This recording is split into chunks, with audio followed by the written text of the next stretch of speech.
Magandang hapon mga kaibigan, mga kalingap. This is your host Kalingap Billy.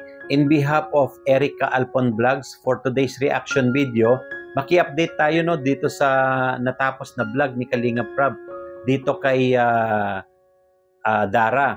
At alam natin nagkasama-sama na si Dara at saka itong kanyang ama at mapapansin natin talagang lubos yung ligaya ni Dara dahil natupad yung kanyang mga panalangin na sa darating na Pasko na ito ay mabuo po sila. Panoorin natin yung mga naunang vlog ni Kalingap Prab kung paano humiling si Dara na mabuo yung kanilang pamilya. Panoorin po natin. Gusto mo ba yun? Ano bang wish mo sa ngayong Pasko, Dara? Niluan na naman si Dara tuloy. Anong wish mo ngayong Pasko? Bakit ka naluluwa? Ang wish mo ay? Mabuo po kami. Mabuo kayo. Kasi po Okay lang yan, Dara. Dilipas din yan. Kapag lumipas ang panahon. Huwag kang malungkot. Dadating din tatay mo. Kasi tulad mo, nanguuliya din ako sa tatay ko. Pero huwag tayong sumuko. Darating din sila sa atin. Diba? Gusto niya makompleto sila ngayong Pasko. Sana maulit kayo. ang wish ko lang po sana umuwi na po si Papa tapos yung ate ko. Para po makumpleto na po kami. Kasi po ilang years na din po hindi po kami nagsasama. Darating naman po yung Pasko, wala na naman po sila. Ibig sabihin, nung mga nakaraang Pasko, di talaga kayo nagkakasama? Hindi po. Kami lang po dito palagi. Siya, grabe yan. Ayan, ikat po natin dyan. Yan si Dara 3 months ago nung nakausap at binlag ni Kalingap Prab, nung binigyan siya ng tinanong ni Kalingap Prab kung ano yung wish niya. At ito nga, napaiyak si Dara dyan dahil lang sagot ni Dara yung mabuo silang pamilya. Talagang nangungulila sa pamilya at saka sa ama itong si Dara dahil ilang taon din, sa 2 taon halos na hindi nagkasama-sama yung pamilya na ito. Nagkawatak-watak sila dahil nga po doon sa trahedyang nangyari sa pagkamatay ng ina at kakapatid ni Dara. At ngayon, sa panahon natin ngayon, nakita naman natin yung saya at yung pagkakumpleto ng pamilya nitong si Dara dahil nakauwi na nga po itong kanyang ama. Panoorin natin kung paano binalita ni Dara kay Kalingap Prab yung pag-uwi ng kanyang ama. Panoorin natin. Ano, kumusta kayong dalawa? Ha? Diyan mo, Dara. Favorite mo talaga, Dara, ang brown na damit, brown na kulay. Kumusta kayong dalawa dito? Okay naman po. Okay naman? Wala ba kayong may pagkain pa naman kayo? Meron pa naman. Meron pa naman. Yung bigas, kuya, dalhin mo. Pasok mo, Kuya Tats. Bigas ng buhay. Indus po. Anong balita? Ha? Anong balita? Ha? Nandiyan na po si Papa. Nandiyan na? Nasaan? Nandiyan po. Pero po, ayaw po magpapalito. Ayaw pa niya? Mga kalingap, andyan na daw po yung papa ni Dara. Grabe. Kaya pala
May man din say-say si trabaho ko duman.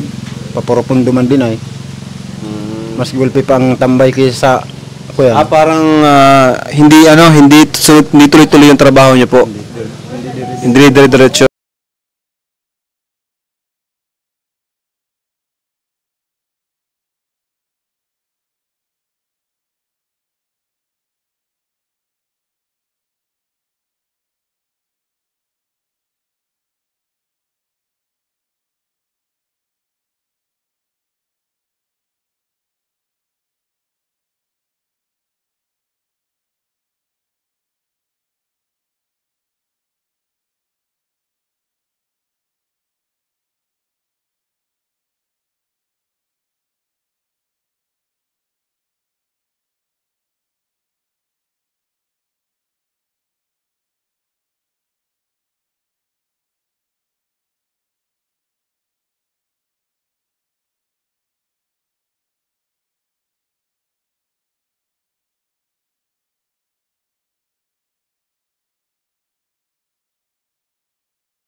Ano? Grabe, thank you kay Lord. Thank you kay Lord. Nung pag yung batay, alam nila o binigla surprise? Alam po nung anak kong pangalan. Alam mo na, uwi. Sabi po ko sa kanya na mauwi ako. Ayan, ikat natin dyan mga kaibigan, mga kalingap, no, nakita natin kung papaano naging masaya si Dara at papaano niya pinakilala yung kanyang ama, no, dito kay Kalingap Rab. At dito naman napansin natin yung pag-interview ni Kalingap Rab dito sa kanyang sa father ni Dara. Talagang hindi mapakali, no, itong si father ni Dara dahil nga nahihiya dito sa camera at si Kalingap Rab patuloy pa rin na pinapalakas yung loob nitong father niya dahil nga at least makasama man lang dito sa vlog yung father ni Dara dito sa pagbablog kay Dara, no, at nakita naman natin talagang sumang-ayon na rin yung ama dahil nga po nag-uusap na sila dyan sa vlog na yan at tinatanong ni Kalingap Rab kung ano yung kanyang masasabi, no, dahil nung nasa trabaho pa nga siya sa Southern Leyte, nag-titesti sila, no, nag-chainsaw. At napapanood naman pala ng father niya itong si Dara pero hindi nga makauwi dahil sa kakulangan ng pera at saka yung pong kontrata nila doon sa kanilang trabaho. Panoorin naman natin yung mga sinabi nitong father ni Dara ngayong nandito na siya. Meron pa ba siyang balak na umalis? Panoorin po natin itong sasabihin niya.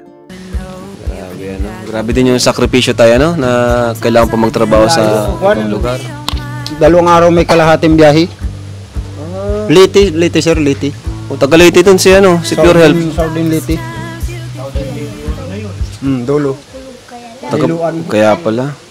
Taga-Leyte yan kasama namin, si Pure Health. Ilan taon na kayo tayo? 50 na ako sir. 50. Ilan po yung anak nyo tayo?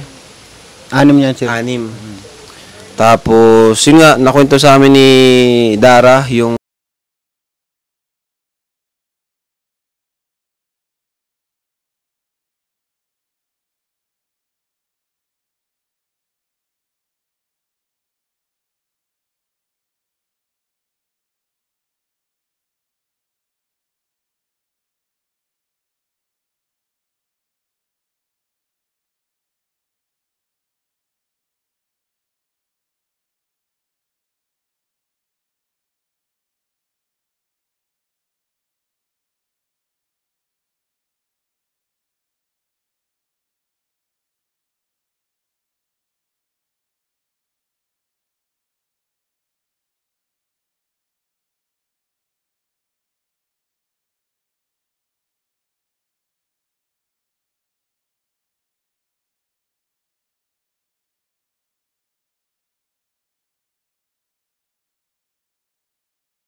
natin yung lubos na saya, no, at saka kagalakan nitong father ni Dara, no. Masaya siya dahil nakasama niya na, lalo-lalo na itong si Dara, no, yung ngiti ni Dara at saka yung si Bea.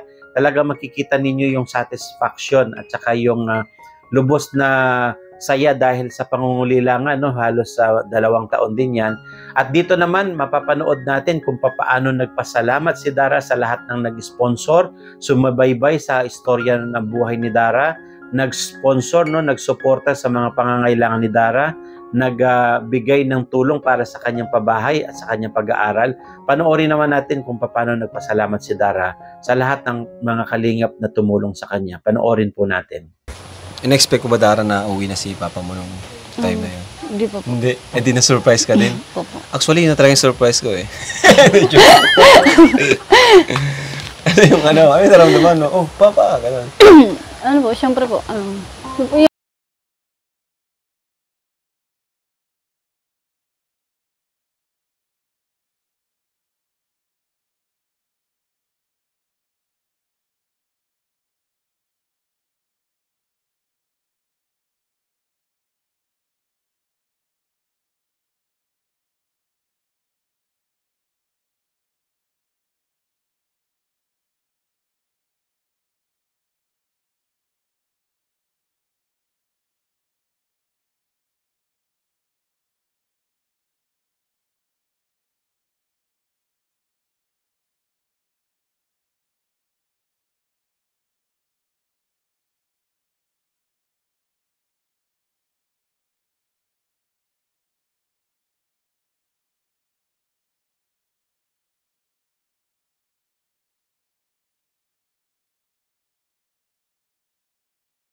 Dara, ano yung masasabi mo, ano yung gusto mong sabihin sa mga kalingap, mga viewers natin?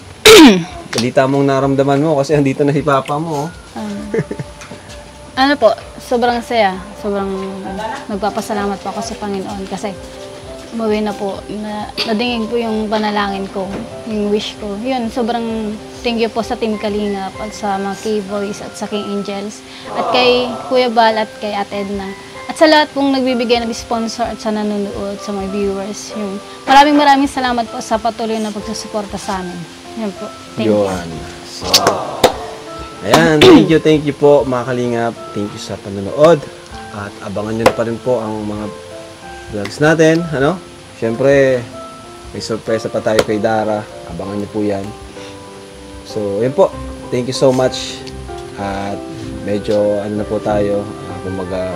Hindi na tayo mag-iisip kasi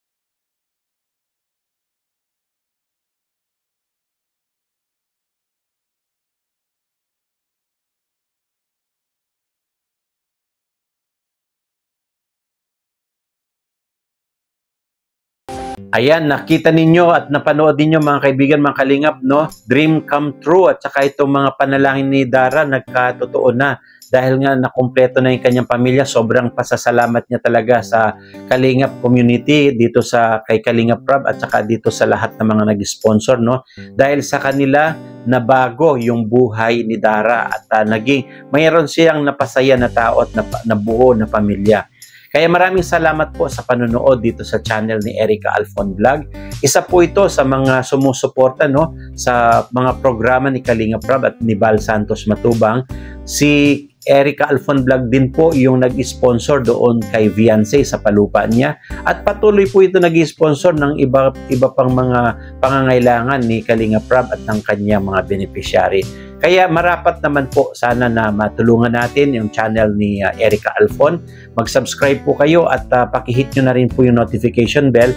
Sa panonood nyo po, lumalaki yung kanyang revenue at nakakapagbigay po tayo dyan sa mga pabahay at mga beneficiary ni Kalingap Prab. Maraming salamat po sa panonood. Ako naman po ang inyong lingkod na tumutulong din sa channel ni Erica Alfon Vlog. Nagre-reaction po sa mga video ni Kalingap Prab at ni Kuya Bal Santos Matubang. Salamat po sa inyong pagbisita dito sa channel niya. Hanggang sa muli, see you on our next video.